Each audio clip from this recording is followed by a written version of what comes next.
Everyone who's new here, very special welcome. Everybody who comes back, I commend you for your commitment, and these webinars wouldn't be the same without your participation and engagement. So thank you so much for being here. My name is Alexa. I'm the operations manager here at the BPM REIA office. We have our two lovely mentors here today, and we're going to get started with this presentation on how to virtual wholesale. I'm going to let you guys know we are running a raffle today. Big raffle, not just any regular raffle. This is going to get you a free seat to our 2-day quick start. You're going to want to text the word quick start to our event line. I'll make sure I put this in the chat for you guys so you can take a note or take a picture. Text the word quick start to 954-800-6961 to win a free seat to our quick start. So I put that in the chat if any of you missed that, but we're going to keep on rolling. All right, this is what's going on this week with us here at BPM REIA. A lot of webinars going on this week, but I do want to highlight, we do have an in-person workshop that is almost full with Anthony Chara on how to grow your wealth and apartment buildings and multi-units. So if you haven't registered for that, if you want to know more information about that, check out our website. You can always find all of our events on bpmrea.com. And I'll always be putting these links in the chat for you guys to refer back to, so you can register for all of them. We do have another free webinar tomorrow with Florida Entrepreneur Law, Amanda Decker, one of our corporate members. So you're going to want to check that one out. And then we have our big monthly meeting on May 4th with Melanie Hawk. How to start and scale Airbnb business in 90 days. So go ahead and check out the website to find all of those events and register for them now, so you don't forget. This is my absolute favorite way to keep up with our events. I get a lot of emails, so I'm sure you all do as well. So it's just easier if you sign up for the text updates on all of our upcoming events. You'll get a text update. Hey, this event is happening today, in a couple days, whatever, and you can actually just register straight from the text message. So if you want to keep up with our events that way, go ahead and text BPM REIA to 954-800-6961. And that's in the chat as well, guys. So if I'm running a little bit fast. All righty. So we have our next quick start training in May 21st, May 22nd. We are running an early bird special for $197. It is originally $595 for 2 full days with us. This is run by Anish, our CEO. He's going to discuss all of these topics. I'm going to put another link for the actual quick start website in the chat, so you can see the 4 amazing guest speakers that we also have on this training. This is a one-of-a-kind training. It sounds a little crazy, but we have a money-back guarantee. So if for any reason that you did not learn something, which is super hard to believe because everybody loves the Quick Start Bootcamp, then you'll get your money back. So I would say get your ticket now at this price. This will be ending. So go ahead and register for the Quick Start Bootcamp. It's a really great experience. Everybody loves it. So link is in the chat for you guys. And actually, let me put up a poll, because I want you all to let me know if you have any interest in this. And if you clicked on the poll yesterday, thank you so much. So many of you responded to this poll. That's why I'm still working my way to call you all back and give you more information about this, because there is a lot to this, as it is 2 full days with us. So go ahead and respond to the poll. If this is calling out to you, if you even thought about the mentoring and coaching program, respond to the poll. Quick Start is a great place to start to get to know us really, really well. So if you respond to that poll, thank you guys so much for responding to the poll. I'll definitely give you a call back today after the webinar, so we can talk a little bit more about it. So thank you guys. Thank you. Gosh, so many of you. Thank you. Thank you. All righty. So as many of you know, we have amazing membership opportunities here at the REIA. You will get into our in-person networking and educational meetings for free as a member. You'll also, sorry about that. You'll also get super huge discounts to, these seminars such as the one we have on Saturday. You'll get a huge discount, to those seminars and educational, workshops that we have. You'll also get the huge National REIA benefit package, huge discounts to Home Depot, Office Depot, all that good stuff. If you have any interest in that, you can always check out the website. Link is in the chat for you guys to go ahead and get a membership and get all of these benefits. So as I mentioned, we do have the one-on-one coaching programs available. This is definitely a unique opportunity, and it's for those that definitely want to take their business to the next level. This is one-on-one. So you are getting one-on-one coaching in this opportunity. You will be matched with a mentor. If this is, calling out to you in any way, go ahead and schedule that quick 15-minute call with me. I'll send you all the information, everything that's included, pricing, all that good stuff. So if you're trying to get your business to the next level, if you are liking what you're seeing when you come to these webinars, when you meet with us in person, just go ahead and schedule the call. It'll be, a good time for both you and I to talk about this and get more information. So go to bpmria.com, book a discovery call. I'll put the link in the chat just to make it super easy for you guys. I'll also put my email and direct line in the chat as well. Although booking the call is always the best way to go. So you can guarantee that time with me to just dedicate, all on you and getting you the information that you're looking for. So, all righty, we always want to take a moment to thank our sponsors, thank National REIA, all of our corporate members. Thank you, Anish. Thank you, Taryn. Everybody that comes on and speaks at all of these webinars, all this great content and education and just networking, everything we get from our events. Always want to thank everybody who's coming to these webinars as well. But without further ado, I want us to get started with this amazing presentation. Thank you, Anish. Thank you, Taryn. I'm going to stop blabbering and let you guys roll on with it. And everybody, just quick housekeeping rules. We want all of your questions. Don't hesitate. Go ahead and put them in the Q&A section at the bottom of Zoom. I'll be putting helpful information for you all in the chat. So we'll be looking out for your questions in the Q&A. Whoop, sorry, did I just lose my share screen? Yeah, it just went away. But yep. Okay, there we go. Let's get back to it. There we go. Sorry about that.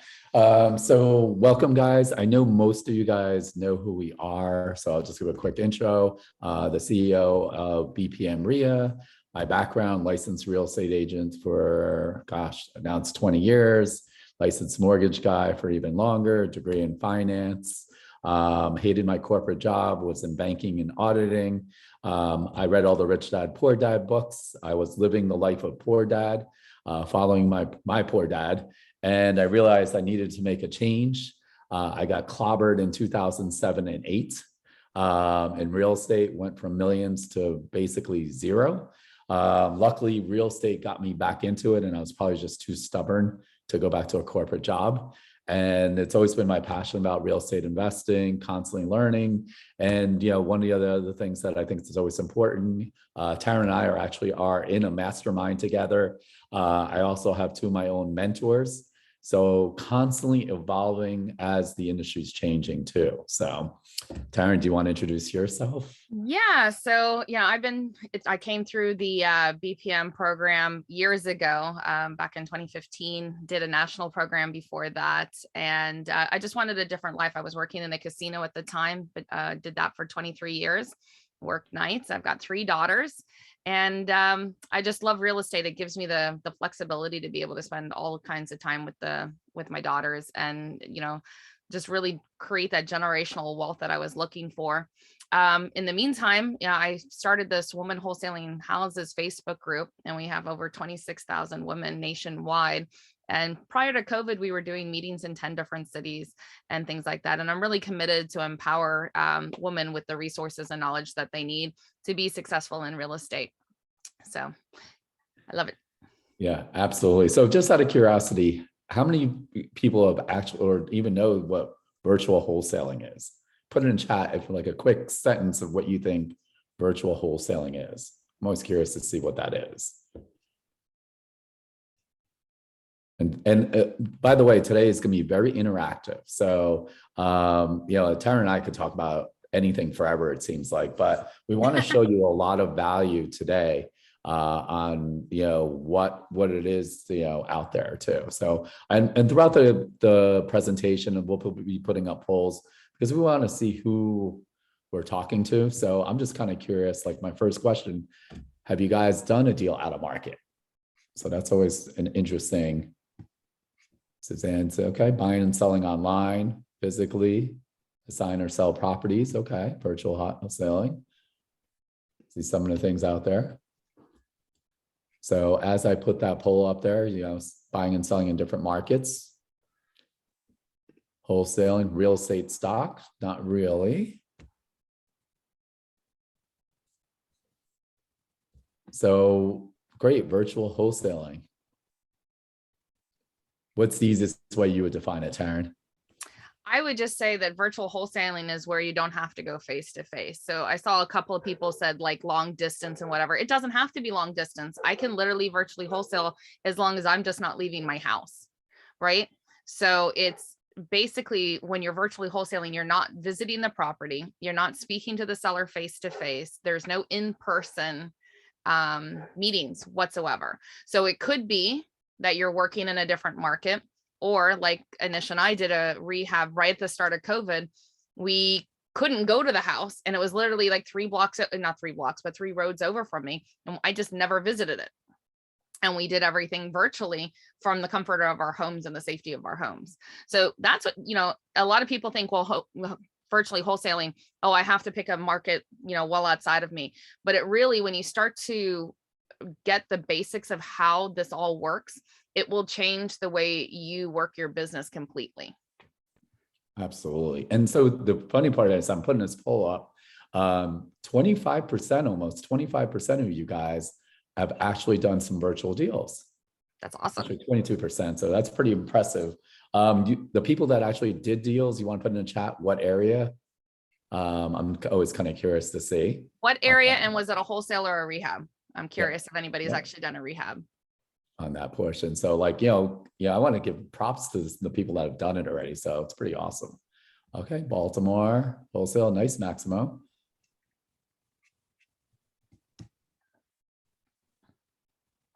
Tulsa, Oklahoma, buying wholes. Okay. Oh, that's awesome. I have a student that's just come out from Tulsa. So we'll be doing some work out there. So I might reach out to you. Yep, exactly. So yeah, as we're asking some of these things, right? So now here's my other question, right? Like I'm going to kind of ask you in a different way, the people that have not done, right? The other 75% of you, like what's actually stopping you from doing deals in virtual wholesaling? So I got Jose, you've done some land also. Okay. So we're always kind of curious because like, we want to kind of debunk some of the fears because there's always going to be fears. Without a doubt, right? I mean, I remember the first time I did one, I was like, oh my gosh, like, I don't know the area. I'm not sure. I did a couple in Tampa living in South Florida. It worked. I tried to do a virtual rehab and it didn't work because I didn't have the right team, right? So I'm part of that, learning curve also. Before you knew it, guess what I was doing on the weekends? Guess which guy was driving from Miami to Tampa, Florida on the weekends? I would say that was my biggest, I had a breakthrough was that I was like, well, what if something goes wrong? Like it's all well and good if everything's going well, but if something goes wrong, I want to be able to get there. Right. And I had to give that up. I had to, frame that in a way that I could get everything done necessary without ever having to be there. Absolutely. So, I mean, if you're looking at these numbers, right, it's all over. I mean, I put a lot of choices out there and I could have put all the above, right? So I could have cheated and said, yeah, every one of those on that end of it too. So, And Drew Yes. says hard for control freaks. Absolutely. That's why Anish has problems. Well, that's not my only problem, but yes, it is actually, and to be serious about that is you have to give it up, right? And when we're talking about that is if you want to grow your business of any kind, you're going to want to build, a team, procedures, and systems. It is impossible to actually go, to scale your business if you don't give up control, if that makes sense. What you're going to find out, it's kind of funny, in one of our mastermind classes, one of the things they said, which I thought was pretty interesting, was that it's amazing that entrepreneurs, right? You make some money now, and then you're making more money, 5-10 years later, but you're still in the business, and the business doesn't run without you. So, is it really a business or is it a hobby? And one of the things that I'm working on, is I make great money, but it's all active income. I'm trying to get to the passive side. So really, again, me, if you guys have been on these webinars, I'm 100% transparent. Right now, I'm only making 10 to 15% of my income as passive. And that's something really, I'm trying to change, because I don't want to be doing this all the time. And part of that is control. So Drew, I got you right there. So you're not the only one. No medication for it. Funny.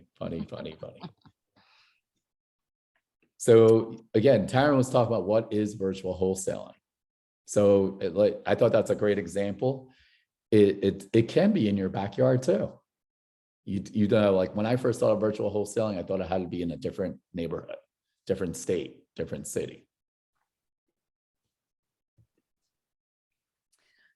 Yeah. So, what are the pros to doing virtual wholesaling? Well, at the end of the day, there's more opportunities. And what I mean by that is that every market has its kind of quirks, right? So South Florida, for instance, you buy a property and you expect it to appreciate over time, but you don't necessarily expect it to cash flow, right? After the recession in 2008, we were in a specific market where we were lucky that we could actually cash flow on these properties and we could expect appreciation.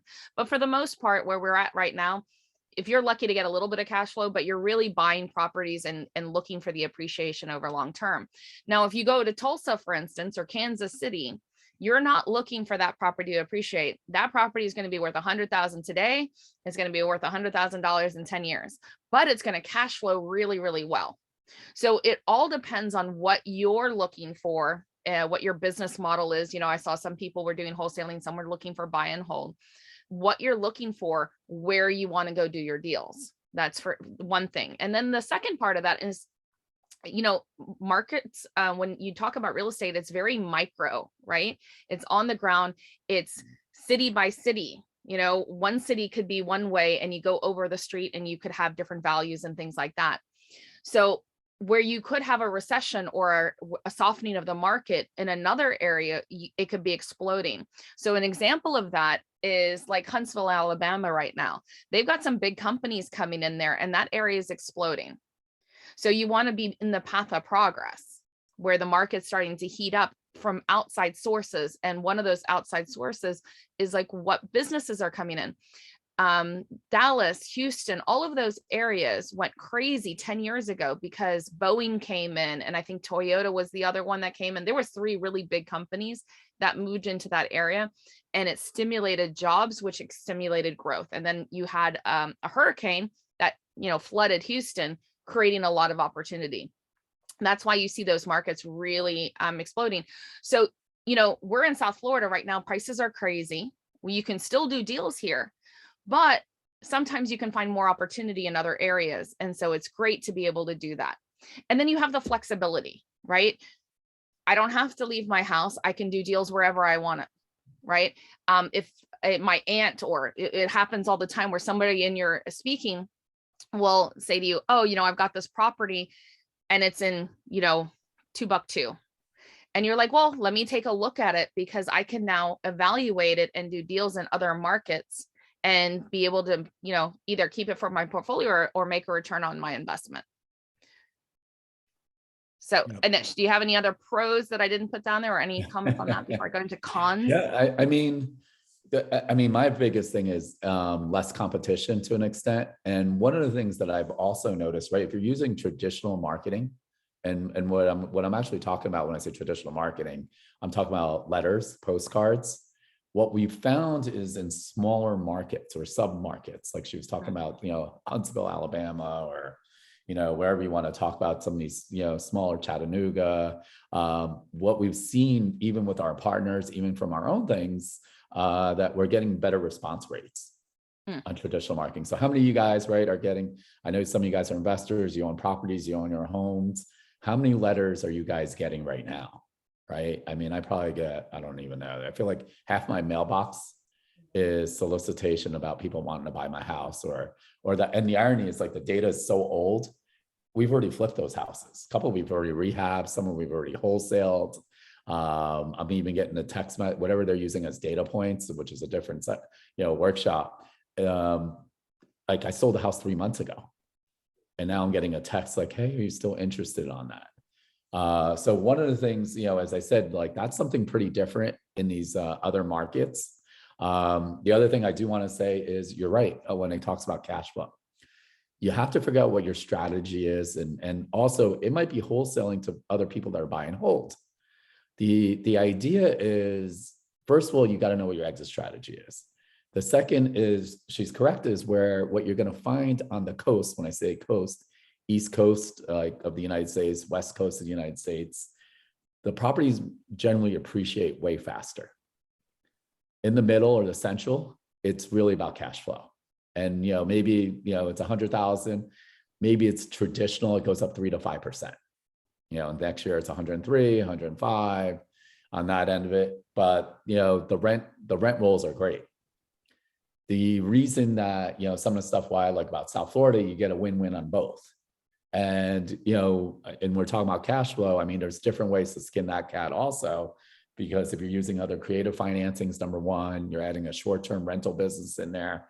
So you could kind of get both on that portion. So I think it's a good way to diversify on your business too. So you're not just stuck in one local market. And I think that's also key, is that having sub-markets with big companies rolling in, right? Obviously Tesla, setting up a brand new city in Texas right now is probably pretty big.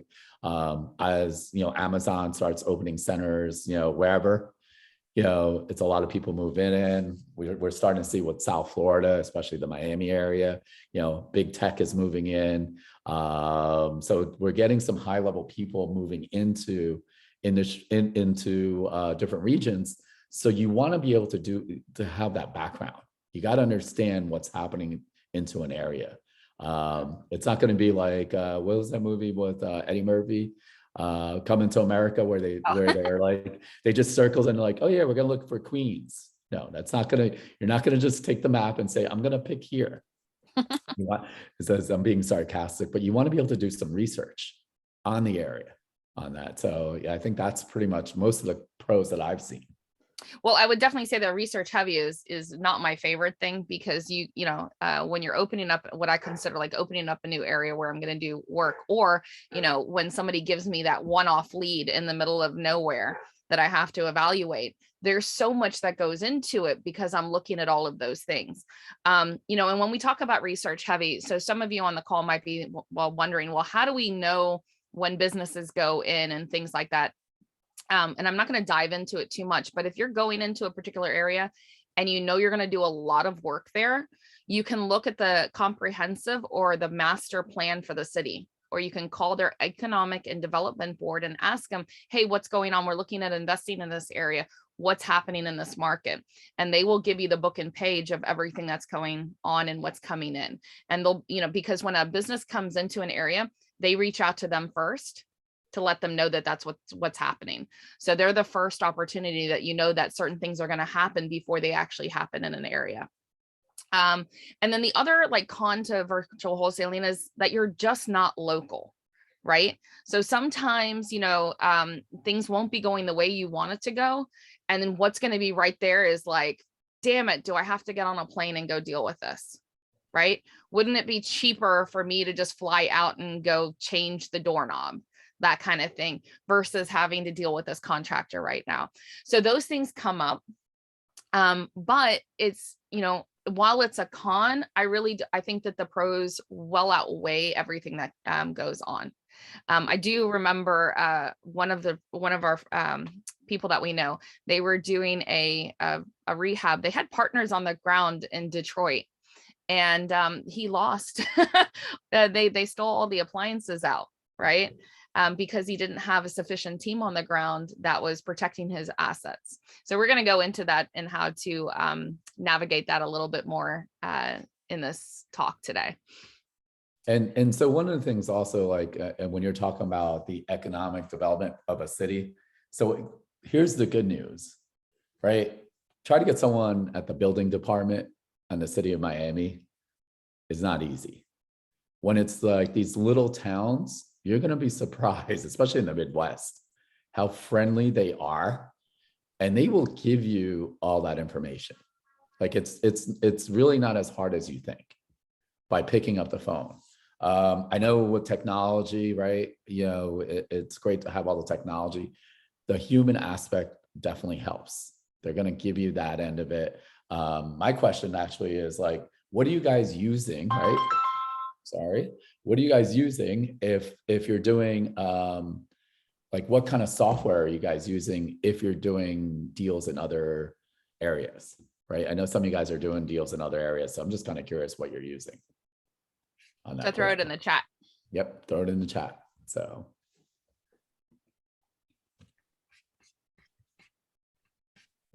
In the meantime, we're going to show you, this is one of the deals that Taryn did.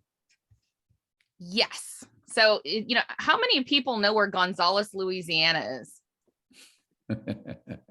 Because I can tell you, I still don't. Not really. And it's interesting because, with what Anisha's saying about calling and being able to get information, this particular one, we had sent out direct mail, right? Which never works down here in South Florida for me, but it worked up there and we got quite a bit of response. And this was a tax delinquent property, and they work tax delinquents differently. So I had my partner call the appraiser's office, and they literally sat there and explained everything that goes on with the tax in that area, right?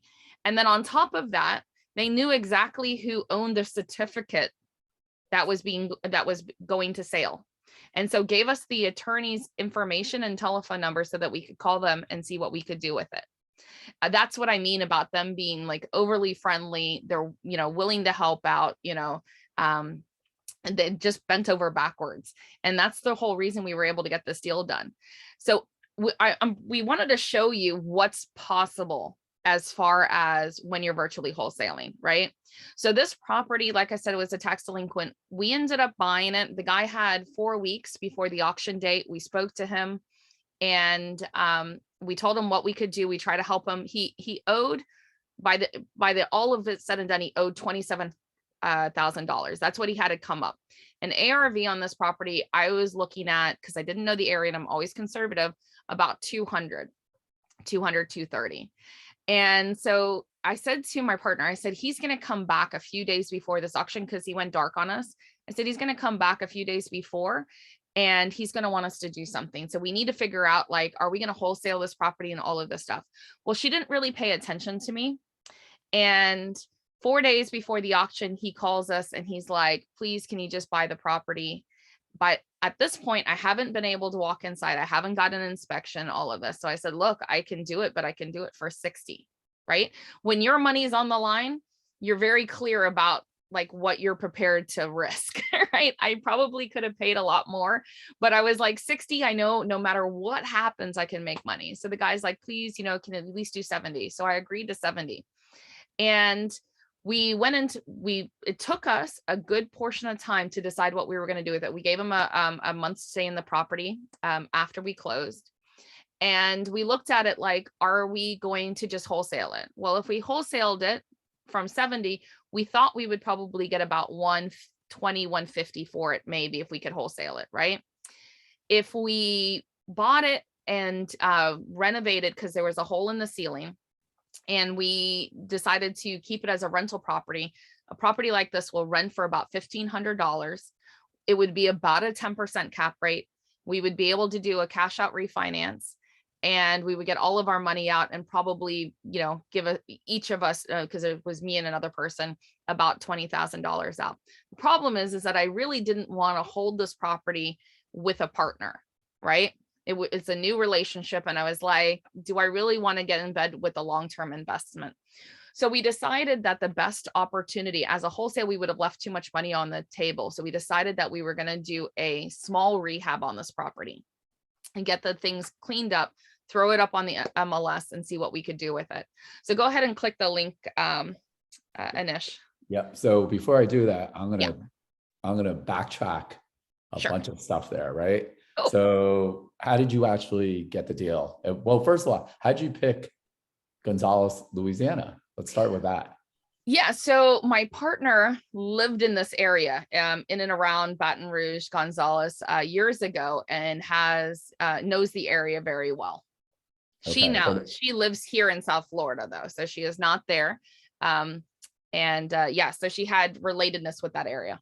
Got it. And then what about, even the tax deed? So how did you get, so who are some of the partners that you needed besides obviously the partner that you're splitting the deal with? I'm talking, I heard an attorney. You want to tell me who's part of this before even you analyze, you needed to have a structure of people or create that team of people. So we had already done a deal in this area as a short sale. So we had the title company. And there they have, attorney owned title companies.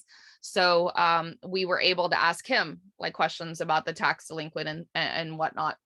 But prior to contracting, that's all we did. Got it. Because I knew my numbers were so good that even if it was a complete, and I had a couple, the homeowner took a couple of pictures from the inside for me. Mm-hmm. So I had an idea that it was in okay condition. But that's pretty much all we had going into closing on it. And we did a lot of the other stuff that I normally would do prior to closing after. Got it. Okay. So far you got a title company, right?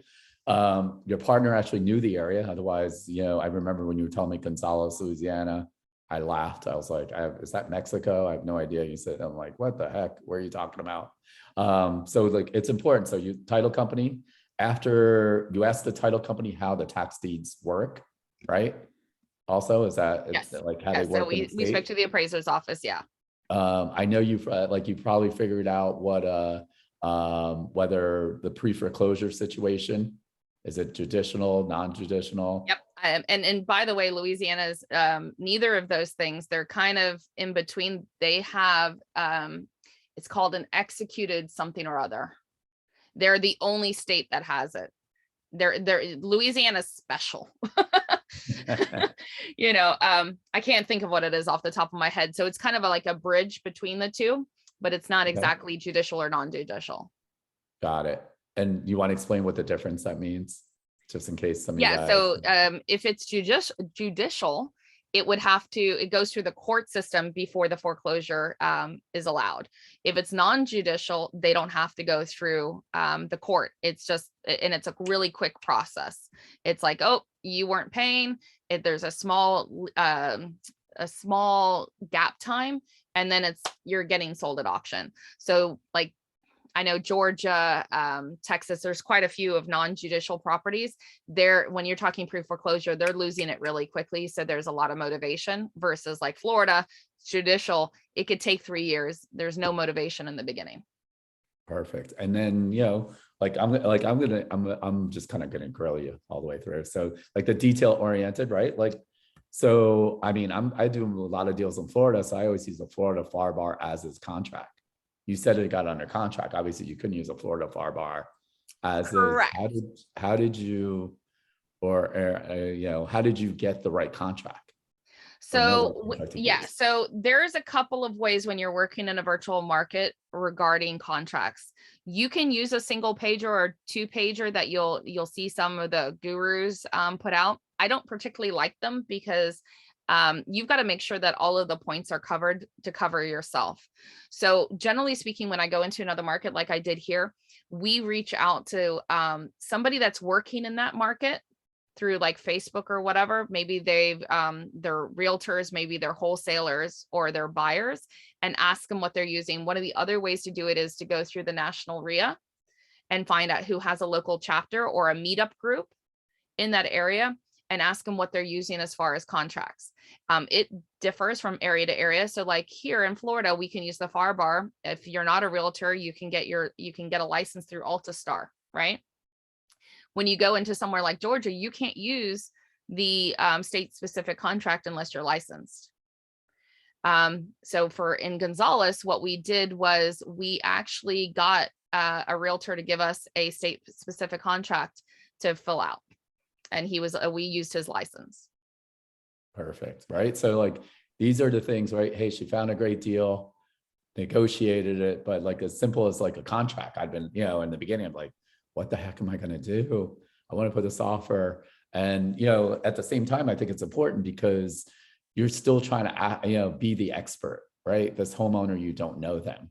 They're going to be like, what do you mean they don't know how to fill out a contract or access to one? So these are some of the talking points that you want to make sure as you're going into a market that you have some things or tools in your tool belt. Yeah. And I would also talk about, like, when we talked about doing your research, what's important there. So for instance, with Gonzales, it's very rural. They weren't like hooked up to the water network and things like that. But if you go and you buy in Atlanta, there's mineral rights that has to be talked about in the contract, right? It's specific. If you go to Pittsburgh, they have what they call a dye test that has to be done before closing. So there's little nuances that need to be done, and the homeowners a lot of times will actually know about it. So if you don't know about it and you're speaking to them and you're telling them that you're buying in the area, it makes you look a little silly. So that's why, it's really research heavy, so that these little things. You can't know everything and you can find it out, but where do you go to find it out? And where I go is I tap into the network that's in that area. So one of the other things that I'll do is I'll join a Facebook group for, real estate investors in Gonzales or Baton Rouge, right? Or real estate investors in Atlanta, so that I can see the people that are active in that market, and I can start to make relationships with them. And a lot of times when I go into an area, I'll JV on a deal. I don't mind not getting 100% of the profit, simply so that they can help me make those connections with the right title companies, with the contract, with the contractors, things like that. Yeah. And so what, Taryn talking about the going to other RIAs, just so you guys know, I constantly get calls from out-of-state investors asking me like, well, what's going on down there? What are you seeing with this? Is it realistic with this? Do you got any contractors? So, you should be using that as a resource. With national RIAs, obviously, if you go to nationalria.com, there's about 120 chapters and affiliates around the country. So pretty much almost any area you're picking, there should be at least an approved chapter or affiliate with national RIA. So again, that's a good way to actually start building your team a little bit too. So, so here's the house. Can you see it? No. Oh, okay. So that'd be part of, give me 1 second. And let me share it real quick. There we go. There it is. So these were the pictures that were online prior to us purchasing it. That's how we kind of knew what the layout was. He had sent us some other pictures. There was a hole above the kitchen and so forth. But it was in decent enough condition from what he showed us that I felt like it wasn't a total, tear down. And when we did the rehab, you're going to go down a little bit more in a second. And this was on 1 acre of land. This is what we did with the rehab. I'm pretty proud at how it came out. And by the way, I had nothing to do with this part of it other than, managing the money, because I do not have vision of making things looking nice. So my partner gets all the credit. Although I did laugh at her, because when was one of the issues we had was we said, okay, we weren't too sure about the ARV. So I said, listen, let's fix the hole in the roof or in the ceiling, get the roof repaired, and do a couple of minor things and just throw it up and see what we get. And halfway through this, so one of the things that was so important, talk about team members, so I'll backtrack a little bit. When we were looking at our exit strategy and we decided that we were thinking about doing a rehab, we were like, well, do we need a realtor to list this property and get us a price? Well, we don't really, right? However, if we used a realtor, we would be able to use him as our boots on the ground because he has a vested interest and he's getting paid commission on the back end. So we connected with somebody, he agreed. And so he was getting the listing at 3% and he was going to not manage our contractors, but like go past the property when we needed something to be done. So like if we were worried that the contractors, they said that they finished whatever, he would go in and verify that it was completed and that it looked good, because you can do anything on a picture, but having somebody right there would make a big difference. So that's how we got over that kind of hump of having somebody on the ground and looking out for our best interest. So I was going to add also, is like, because when you're doing rehab projects, some of you guys, if you guys have done rehab projects, you're not paying your contractor up and, the total amount up front, right? You're going to pay him, 50% as he's moving, to the next stage, another 20%. So by using that realtor, they could make sure, hey, should I send a wire out or payment for the next draw? So I think that's always really, really important. And again, for the realtor, this is, he's picking up listings. I know what you didn't really talk about was, you got him committed saying, look, we're looking to buy other deals in the neighborhood. You'll be our guy. Yep.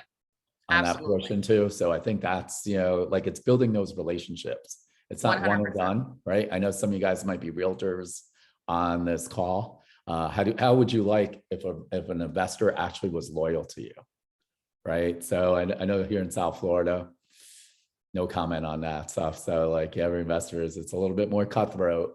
As you go to these other Midwest markets, it's not the same compared to what we have. I laugh about it because, for them, they're going to say it's cutthroat. And we just kind of chuckle. I'm like, really? Do you think that's really tough? You haven't seen anything. That is a really great point, because that's something like how I deal with people in South Florida is not how I could deal with people in Louisiana. And that was my partner knowing how many times she actually said, Taryn, this is a rural area. This is how we have to handle this, because there was a couple things that would come up that I didn't really like. And I was like, well, why don't we just do this? And she's like, no, they all know each other. It's such a small area that everybody knows everybody. And so, making sure that you're dealing with integrity, you're, not, they work at a little slower pace, from what I wanted, things like that. So knowing how to deal with them was super important. And you've got to remember, like, even with the contractors, we had bought the property and it was probably close to 8 weeks or more before we even started anything. And the reason for that is that we kept interviewing contractors and getting quotes, and we didn't like what we were hearing. So, one of the things that I learned was, if they say to you, what's your budget? They're not the contractor for you, because they were coming back at or above my budget every single time. We managed to find a contractor that he'd previously been in the military, which my dad had been a CD in the military. So I like the way they operate. So that was a big bonus for me. And it was family operated. He on his Facebook page, he had before and after pictures, which were really, really good. And he just dealt with us really authentically, with integrity.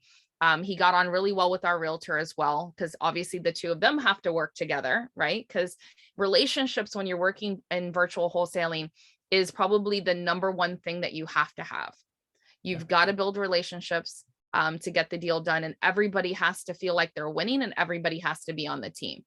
So if you are the kind of person that hires somebody and has the attitude, well, I'm paying you and you need to do what I say, you're not going to be successful in this. You've got to make it a win-win. Just like I did with the realtor, I said to him, like, hey, listen, you're locking in this listing by helping us on the first part of it, and I'm going to look at giving you other stuff. With the contractor, same thing. And we've had the contractor go out to multiple properties at this point for short sale negotiations and things like that. And with this particular property, we got hit by a hurricane after the rehab had been done. So we jumped on the phone with the contractor when there was a lot of devastation in the area and said, hey, listen, we need to get this done. Can you come back and redo your work?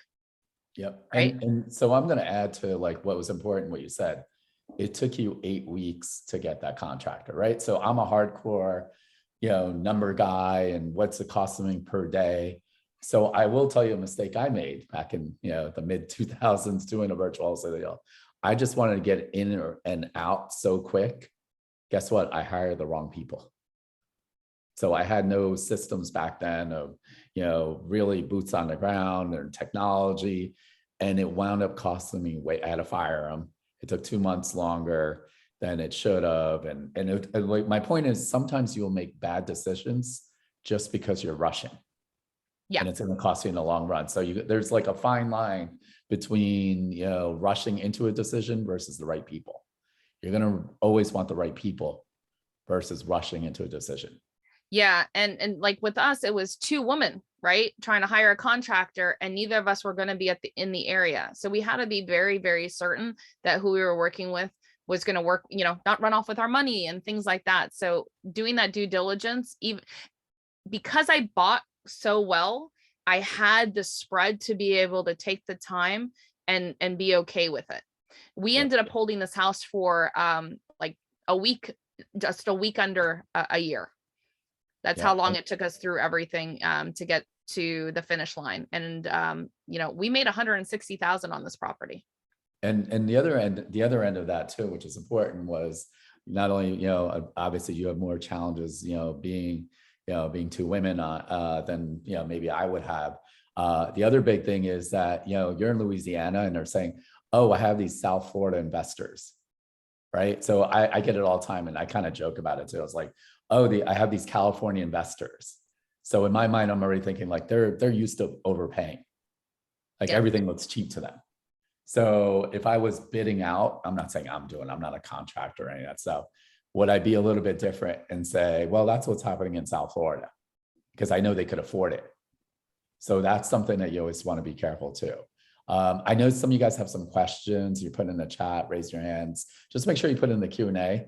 Jeffney's got a good question. When you use the realtor's contract to do the deal, to take care of everything traditionally, including admission, when you use the realtor's contract to do the deal, do they take care of everything traditionally, including a commission? So I'm assuming the question is more, when you actually use the realtor, obviously using their contract there, or their contract, you're paying them a commission, right? They're doing everything for you. Yeah. So yes, if I'm having to use their license, then I'm paying the commission. It's just the cost of doing business. Yeah, you just want to make sure. Again, so that's what you're going to find out anywhere. So again, I know there's some realtors on there. You always have those investor friends or newbies. Oh, can I get a FAR bar contract? Or can you do these comparables for me?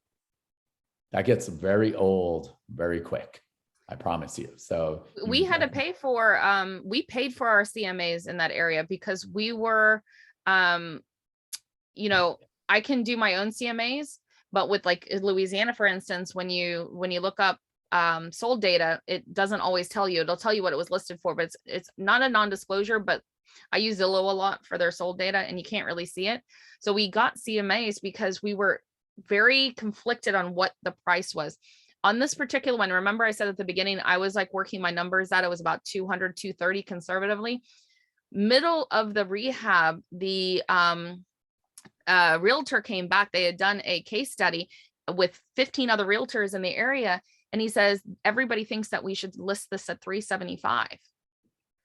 Right. And I wasn't seeing it from my data. So, we actually paid other realtors to do CMAs for us to kind of see whether or not that was legit number. And as it was, we overpriced it. We went up for 375. We had people through, but we overpriced it. We ended up selling at 300. And that's why it sat on the market a little bit longer than what we would have liked. Normally you come in lower than what you think, so it moves quickly. Yeah. So just to put it in context, what would you say the average pricing in that area is? I know when you say 375, like for us, we're like, are you kidding me? That's friggin' a 2-1 in Fort Lauderdale that needs work, right? What would you, because it's not like that, I would say, I'm not gonna call it luxury, but you would say upper echelon because it's got 1 acre. Yeah, so I would say like the median price is around that 200 mark. Yeah. However, there was a ton of new construction going in nearby. Okay. So they were really building up the area, or they are building up the area. And they were pricing those new constructions at that like 350, 400 range, and there was no land. And this had Yeah. an acre on it.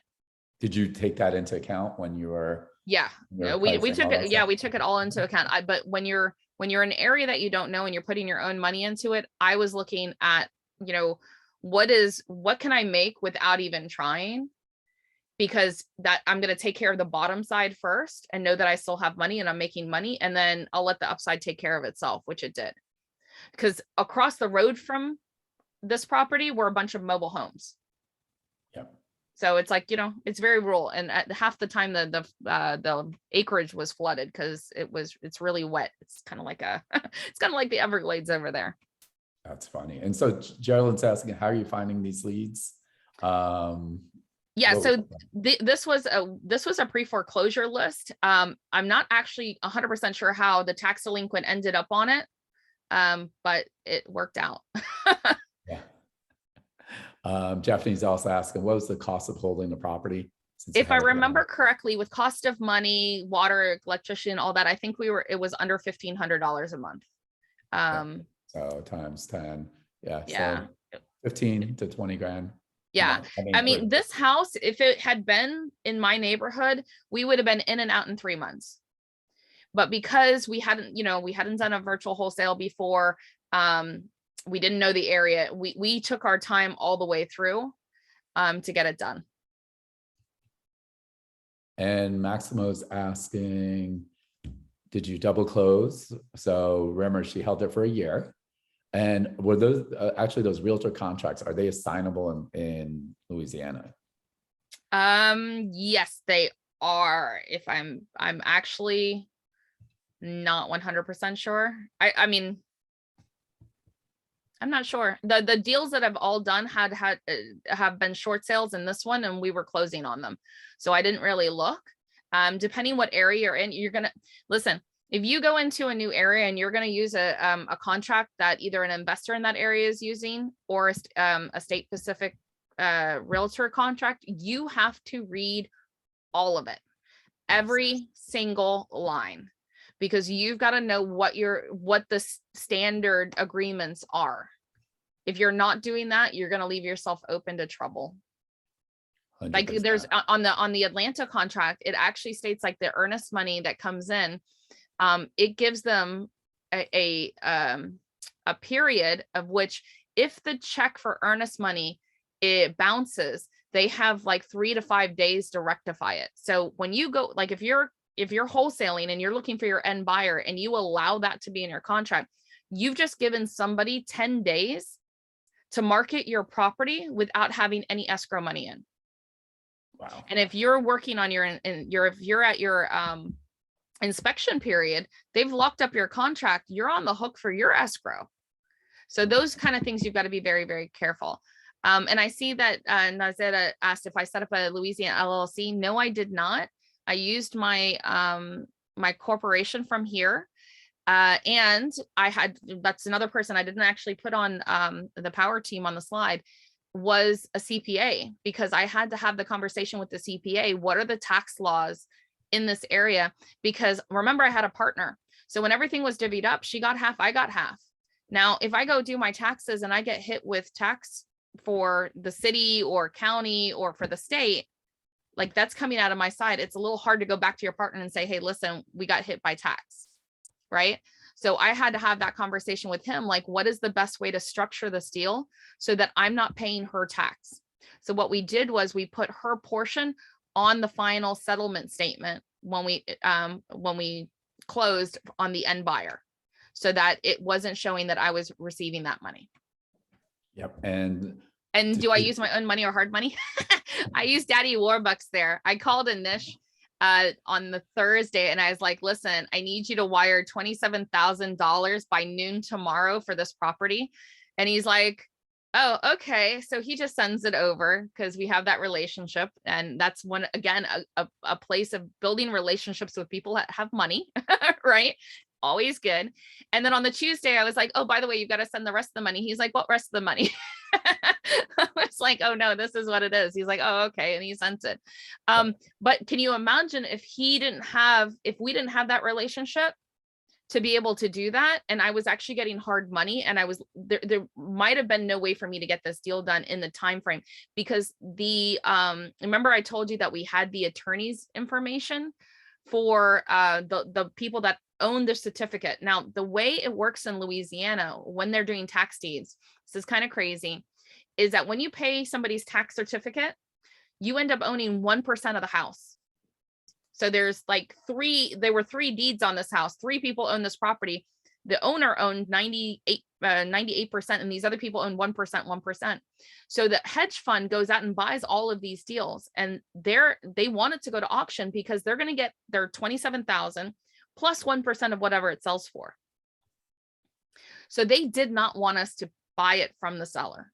So they were like, yeah, as long as we get it by 12 o'clock, we'll cancel the sale date for Tuesday. So I had to move really, really fast. Yeah. And again, like, it's just important when you are doing, that's part of having your teammates, right? So Yes. Luckily, Taryn and I, not only was she a former student, she's, obviously one of the mentors at BPM RIA. The other thing is, Taryn and I and another partner, we even started our own real estate fund just because of these kind of things, to move quick so that we could move fast on deals. So I know everyone doesn't have that access. You just want to make sure, imagine, like what she's saying is, she worked this hard and then all of a sudden you couldn't come up with X amount. Yep. And it's not even just about me, like the homeowner, he would have lost. So the homeowner was going to auction because he didn't pay 5 years of taxes, which equaled $7,500. He lost his property over $7,500. All of those other fees were fees that would have accrued on top. And so he would have had to wait for it to sell at auction and then wait 90 days plus to get that surplus. In the meantime, him and his kids would have been out on the street. Yeah, so that's pretty huge on that portion. Yeah. So, let's talk about, how to pick your area, right?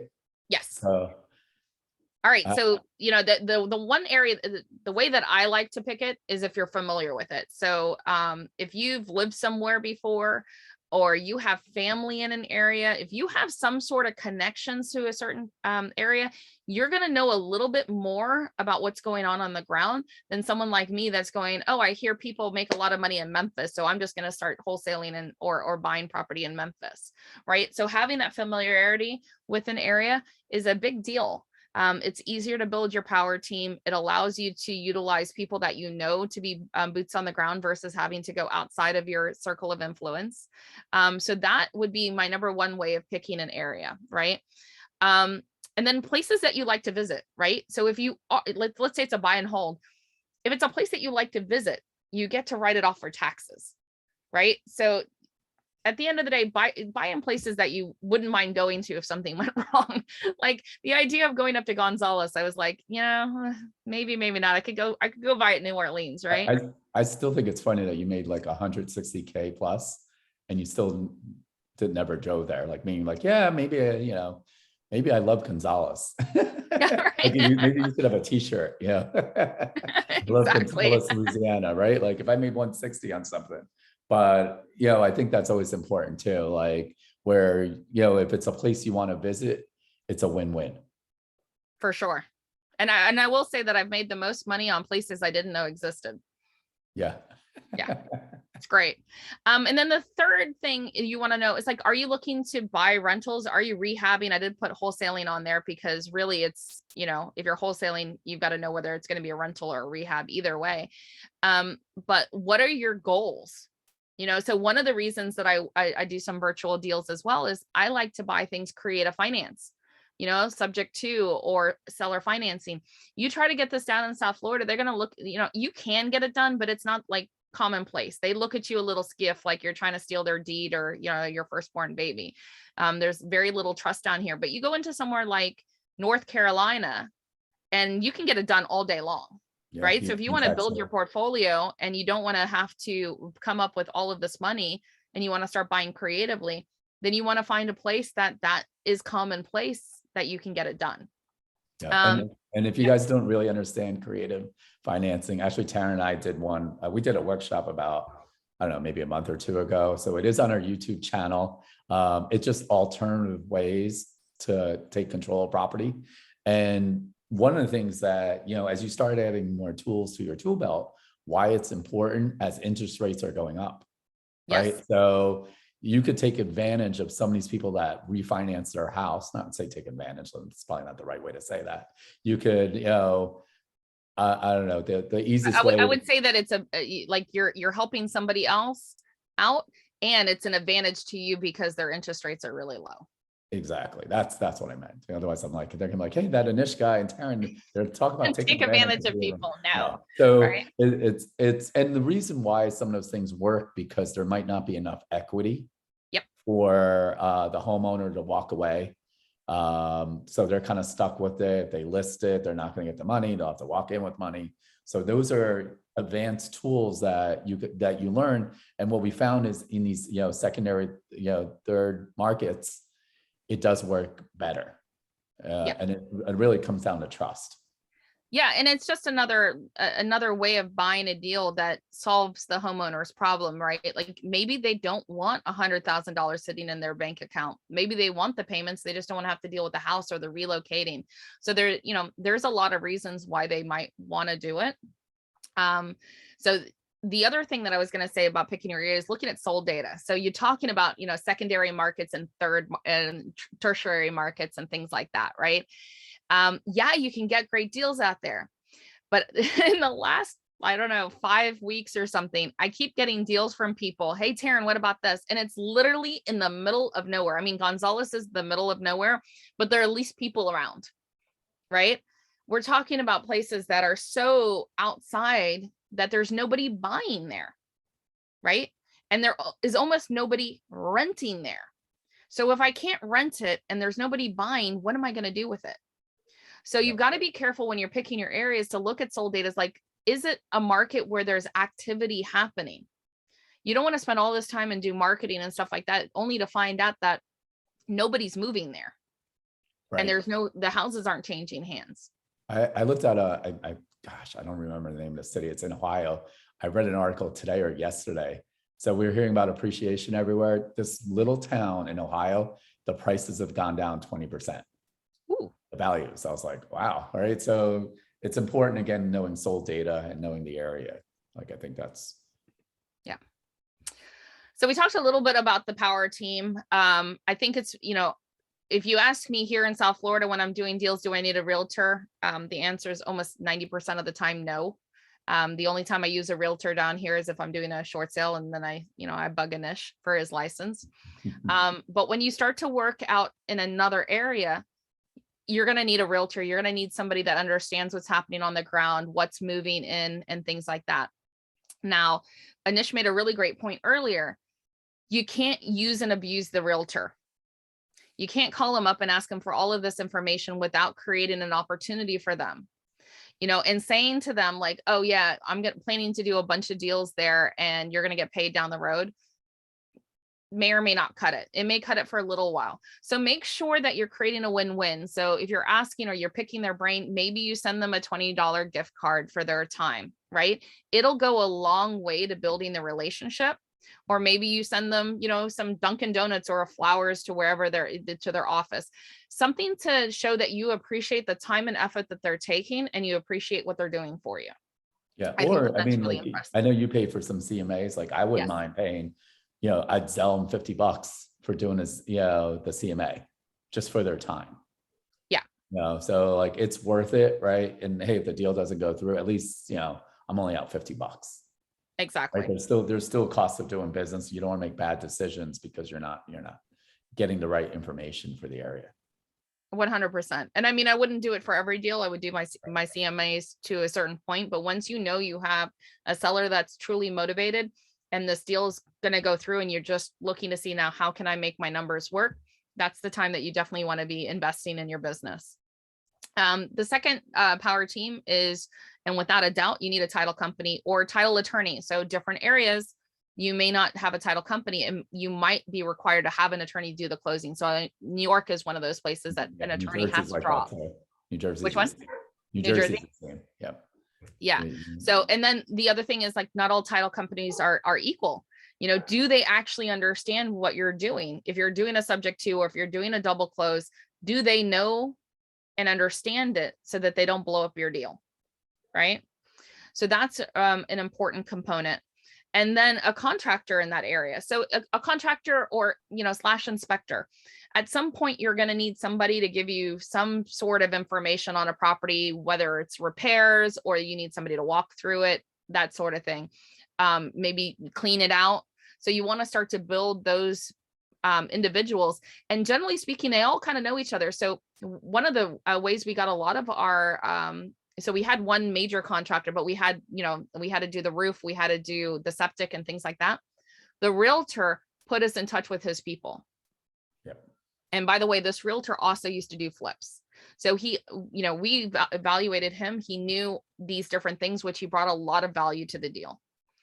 And then last but not least, you know, an attorney, you know, a real estate attorney. Now, you may or may not need this, but you want to have it kind of in your back pocket in case there's something that you don't understand that you want to reach out to. You know, maybe you're doing probate or something like that. Or the contract, right? Like if you're not familiar, that state law's contract, you might have a question on that portion, or, you know, something that, you know, what to look out for. So for sure. And, you know, like it might cost $150 for the attorney to review the contract, right? But what you're getting is you're getting your team set up. Like I know right now that I can go do any deal in Baton Rouge, Louisiana, Gonzales, all of those little surrounding areas, because I have the full team in place. You know, we've got a couple right now on the board that we're working on trying to get the numbers to where we need them to be able to execute on it. But we have everybody, and that gives us peace of mind that, hey, listen, if I need to go paint something, I can call this guy up and he's going to go do it, and he's going to do a good job and give me a decent price. Yeah. And I'm just going to add, it's not on this list, but we're assuming that you have a money partner if you don't have the money. So if you are using hard money, right, you might be doing deals here in South Florida, and you might realize they don't do deals in other states, right? Yep. So I've seen that happen a lot of times. With our RIA, we do have a couple of our lenders that are almost, I think I don't want to say 50 states. They're probably going to be in the state you want to be in. So some of our partners are, you know, 30 or 40 different states. It could also, the other issue that you may run into is, even if you found a partner that does, I'm just going to pick Louisiana on it. And guess what? They might have minimum loan amounts. Yeah. So maybe you pick that, you know, town, and it's only, the house is 40,000. Well, it might be too small for them. So if you don't have private money, or you don't have access to that money directly, you're going to lose the deal. So you want to make sure, you know, if you are going into these other markets and you're trying to scale it, make sure you know the parameters of what your lender is looking for. Or maybe your private lender just says, look, hey, Tyron, I'll lend in Florida for you, but I don't know, you know, Louisiana or Alabama well enough. And yeah, my attorney doesn't know it. Now I got to do this, like I'll just lend you only in Florida. So you want to make sure about that portion too. Definitely, you know, and just a caveat on that, lenders, you know, they're only going to lend on something that they're sure of the investment, right? Like it's their own money going out. So that's why they need to know their market. They're just not going to just say, oh yeah, you're telling me it's worth this. Yeah, no problem. I'm going to do it. So you definitely want to have those money conversations. And to be honest with you, start talking to your circle of influence. You know, not only was Anish on this deal, my dad lent me money, my sister lent me money, right? So your circle of influence might have money that's not working for them. My sister had just, she had taken money out of her 401k that was sitting there. And I was like, well, you can either make, you know, 8% with me, because she did not get the same amount as Anish. I said, you could either make 8% for me, or you could leave it in your bank account, and how much are you going to make? And she was like, nothing. I'm like, exactly. And I said, I explained to her that I had such a spread in this deal that there was no issues. So she trusted me, and they were very happy when they got that money. And I was able to, it's a win-win all around, right? Because now your family's winning because they're making money on your deals too. Yeah. And so I'll give you the caveat, right? You better make sure you know what you're doing. Yes. Yes. If Taryn would have lost that money, I know Thanksgiving would not have been great. Your nieces during Christmas would not be happy. Yes. So you just want to make sure. So I know what the point you're saying on that. There's a lot of spread on it. Just be careful when you are with close family or friends, because it could happen. And unfortunately, in 2008, that did happen to me. So my parents. Well, I mean, on this property, it did happen, right? So I made a rookie mistake. We did the rehab. We were all in at 125 or so, and we were on the market looking for a buyer when Hurricane Ida was set to come through. And it was funny because we were about to restage the property to see if we could get some more interest. And they're like, oh, we're going to have rain this weekend.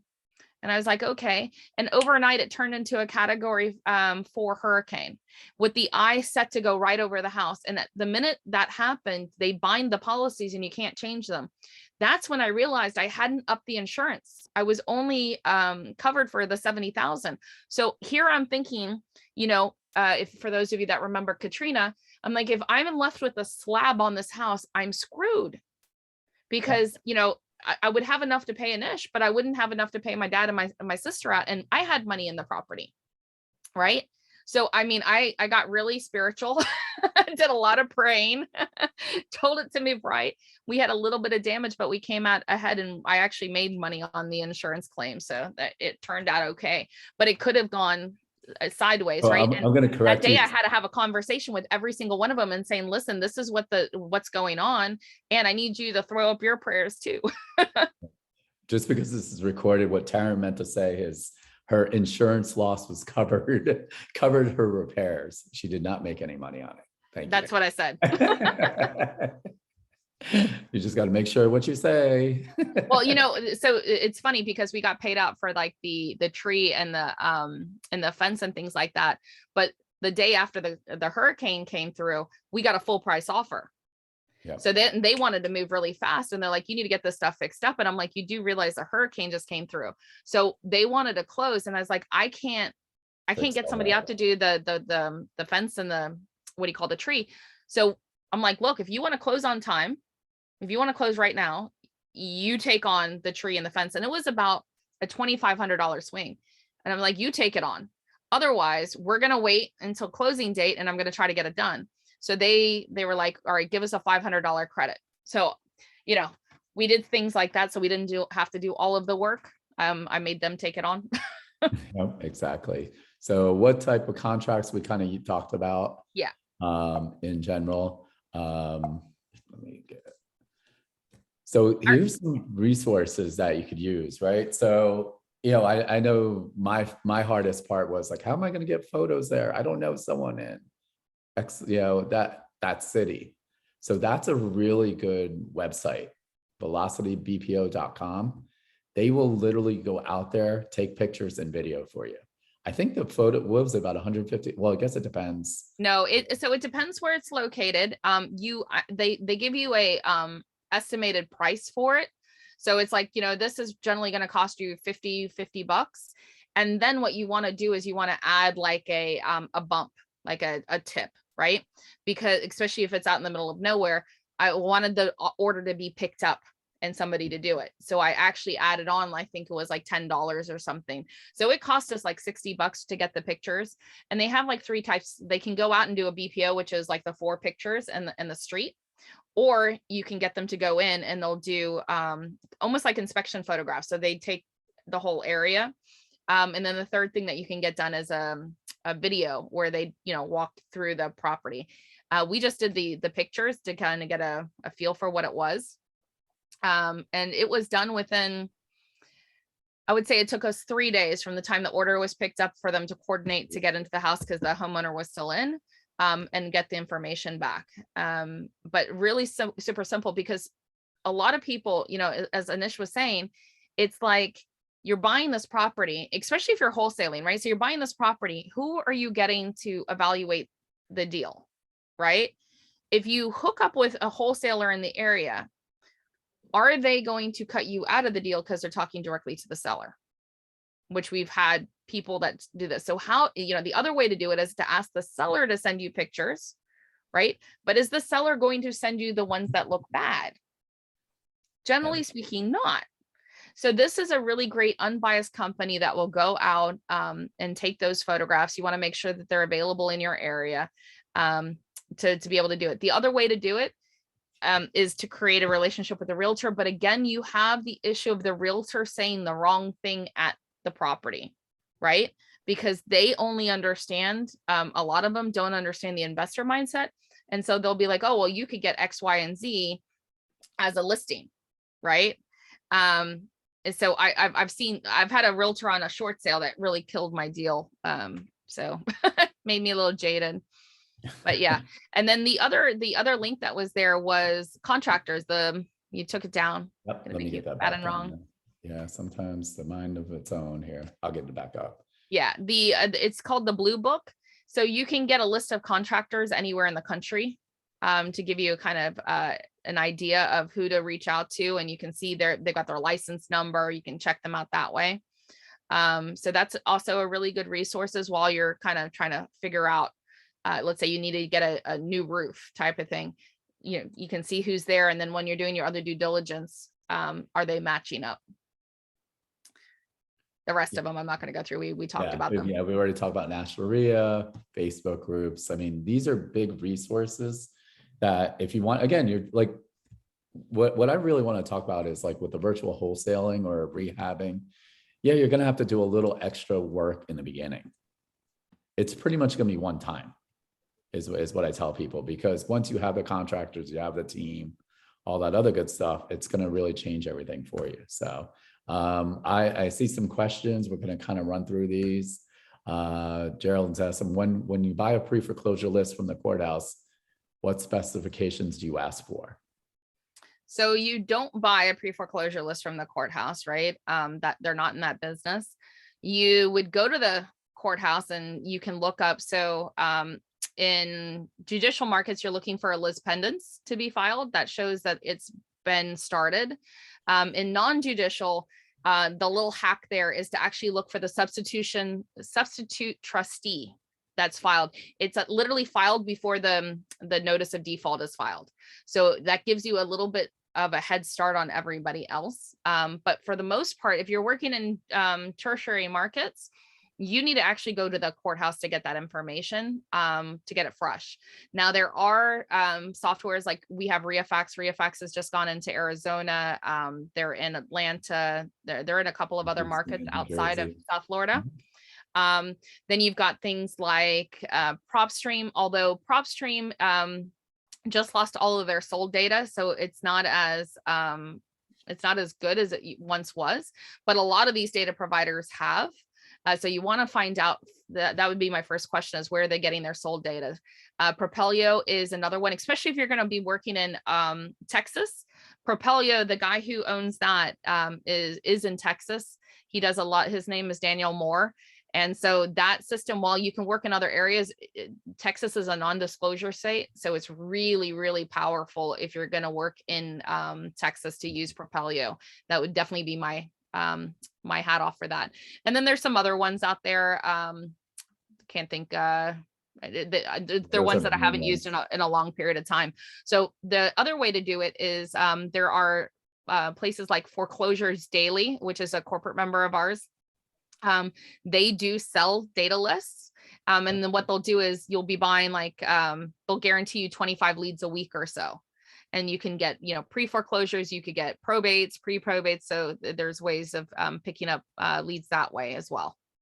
Yeah, absolutely. And Adelina is asking, what's the average interest rate with a private lender and usual time?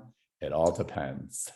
Yes. One of the biggest mistakes that I see with people when they're, and I'm not talking hard money, right? Because they're going to have their specific thing, but when they're looking for a private lender, when they're talking to their circle of influence and things like that, is they say, they do two things wrong. First of all, they're like, hey, do you want to invest in a deal? And I'll give you like, 6 to 8% or 8 to 10, 12%. That's my favorite, 8 to 12%. So if I gave you a range of numbers, which one do you think that they're going to take? Yeah. They don't hear the bottom number. They only hear the top. And then the reality is that if these people have money just sitting around, not doing anything and not making any money, do you really need to give them 8, 10, 12%? No, they may be extremely happy at 6% or 5%. So I always ask them like, what, if you were to put your money to work, what kind of percentage or what kind of interest would you want? Yep. And that way, maybe, because I've actually seen people lose private money because they're like, oh, we're going to give you 8%. And they thought it was too good to be true because they were making 2% in their account. Yep. And so I'll give you the second end of that too, is that if you're picking a private lender, you want them to just be a lender. And this is what I mean is you don't want like I knew Taryn was doing this deal. I didn't care if she rehabbed it or not. I wasn't talking about, should you fix this? You want them to butt out. When it's family or private money that's not used to lending, they think they're going to have a say in what your exit strategy is. So whether it's a rehab or why are you upgrading this, because their money's on the line, and you don't want that added stress, especially if let's say you're doing something local, they want to go past the house. That's part of your selling point, and then they see nothing's worked on the house, or you did this, or they don't like it. So it's in between on the private lending. What I can tell you, generally speaking, as you're scaling your business, most of our big people, or most of the big people that I know, they actually just use hard money because that's their business. Like they get their money, they move in and out. There's no drama. Did they spend the money, right? Like let's say, for Taryn, she had, we're family or friends, whatever you want to say. And she said she's got 50,000 to lend, and all of a sudden something came up. And hey, Taryn, you got that 50,000, and she already used it for something else, or she lent it somewhere else, or whatever that is. So it's in between what you're doing, but it just, again, it's about building your network. So you'll figure out what works on that part of it. And also she's asking, on your first deal, do you recommend a virtual wholesale? So that depends. I mean, it depends. Are you taking an area that maybe you used to live in, or, what kind of deal is it? I wouldn't say yes or no. It just completely depends. Yeah. I also saw somebody said, what's my preferred software for comping properties? So if you don't have a licensed real estate agent, or you're not licensed, you're going to kick yourself. But I use Zillow right now. And the reason why I use Zillow is that when I'm comping properties outside of my area, I don't know if this street is $1 million property and that street is, a mobile home. So when I go into Zillow, they have the ability where I can search sold data by 1 day, 3 days, 7 days, 14 days, 30 days, and so forth, right? And I can break it all the way down. So I find my property that I'm looking at, right? Find it directly where it is on the map in Zillow. And then I use those filters to try to see what's going on that street, right? When was the last time something was sold on that street? Maybe the street over. And so I get really niched with my list a lot. When you're taught to do comping, they're like, oh, you can go up to a mile out or half a mile out, and you're going to up to 500 square feet either way, right? Or, at the end of the day, I want to be, if I'm purchasing the property, I want to be sure of my numbers, and I want to be very conservative. I want to look at that specific little neighborhood and see what's going on right there, so that I can see what's been sold and what's not.